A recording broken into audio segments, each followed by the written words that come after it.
किसी जंगल में कालू कौवा और टुनटुनी नाम के पति पत्नी रहा करते थे। एक दिन टुनटुनी और कालू में झगड़ा शुरू हो जाता है। टुनटुनी, अभी तक तो मैं चुप था, लेकिन तुमने फिर से एक बेटी को जन्म दे दिया। मैं तेरी तीनों बेटियों के लिए भोजन नहीं ला सकता।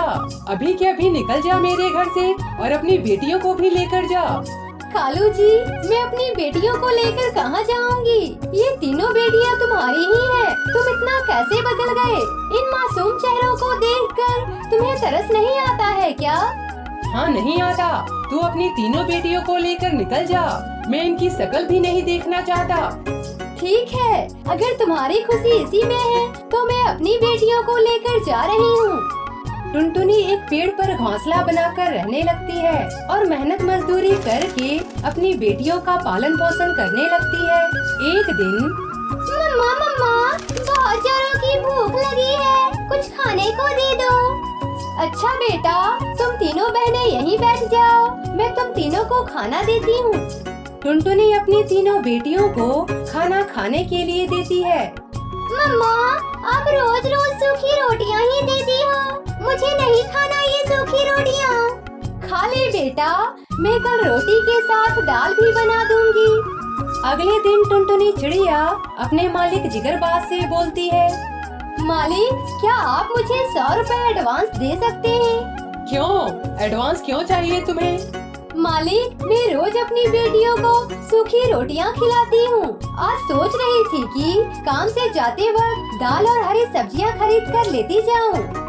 ठीक है, ये लो 100 रुपए, लेकिन आज 2 घंटे काम ज्यादा कर लेना। ठीक है मालिक। काम करके जब टूनी चिड़िया घर वापस जा रही थी, तभी उसे रास्ते में हरी तोती मिलती है। अरे टुनटुनी, कहाँ जा रही हो इतनी जल्दी में? आज बड़े दिनों बाद दिखाई दी। क्या बताऊँ तोती बहन, मैं मजदूरी करके घर वापस जा रही थी। क्यों, तुम्हारे पति नहीं कमाते हैं क्या? हरी बहन, मेरे पति ने मुझे 3 बेटियों के होने की सजा दी है। मुझे मेरी बेटियों के साथ घर से बाहर निकाल दिया। टुनटुनी, तू चिंता ना कर, मैंने एक स्कूल खोला है जहाँ मैं तुम्हारी तीनों बेटियों को पढ़ा लिखा कर अफसर बनाऊंगी। तू मेरी बचपन की सहेली है, तुम्हारे लिए इतना तो कर ही सकती हूँ। कल तुम अपनी तीनों बेटियों को मेरे स्कूल में ले आना। तोती बहन, तुम्हारा बहुत बहुत शुक्रिया, तुमने मेरे मुश्किल समय में मेरी मदद की। अगले दिन टुनटुनी अपनी तीनों बेटियों को लेकर हरी तोती के स्कूल में जाती है, जहाँ टुनटुनी की बेटियाँ मन लगाकर पढ़ने लगती है। मम्मा, ये देखो, हम तीनों अपनी अपनी क्लास में फर्स्ट आए हैं। हाँ बेटा, तुम तीनों इसी तरह मन लगाकर पढ़ना और अपने माँ बाप का नाम रोशन करना। कुछ सालों बाद टुनटुनी की तीनों बेटियां डॉक्टर बन जाती हैं और अपनी माँ के साथ खुशी खुशी रहने लगती हैं। इसी तरह कुछ दिन गुजर जाता है। कालू कौवा अब बूढ़ा हो चुका था। एक दिन वो जंगल में बेहोश पड़ा था। तभी टुनटुनी की तीनों बेटियों की नजर कालू कौवे पर पड़ती है। अरे, ये चाचा तो बीमार है और कमजोरी की वजह से बेहोश पड़े हुए हैं। चलो, हमें इनकी मदद करनी चाहिए।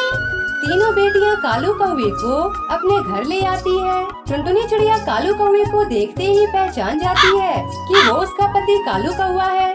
कालू जी, अब आपकी तबीयत कैसी है? टुनटुनी, तुम और मैं यहाँ कैसे आया? टुनटुनी चिड़िया सारी बातें बताती है कि वो कैसे जंगल में बेहोश पड़ा था और उसकी तीनों बेटियाँ उसे उठाकर लाई है और उसका इलाज किया है। मेरी बेटियों, तुम सब कितनी बड़ी हो गई हो। मुझे माफ कर दो मेरी बच्चियों, मैंने तुम लोगों को घर से निकाल दिया था। माफी हमसे मत मांगिए पापा, माफी मांगना है तो मम्मा से मांगिए। उन्होंने बहुत ही दुख दर्द झेले हैं अपने जीवन में। कालू कौवा रोने लगता है और टुनटुनी चिड़िया से माफी मांगता है। टुनटुनी चिड़िया कालू कौवे को माफ कर देती है। फिर सभी मिलकर खुशी खुशी रहने लगते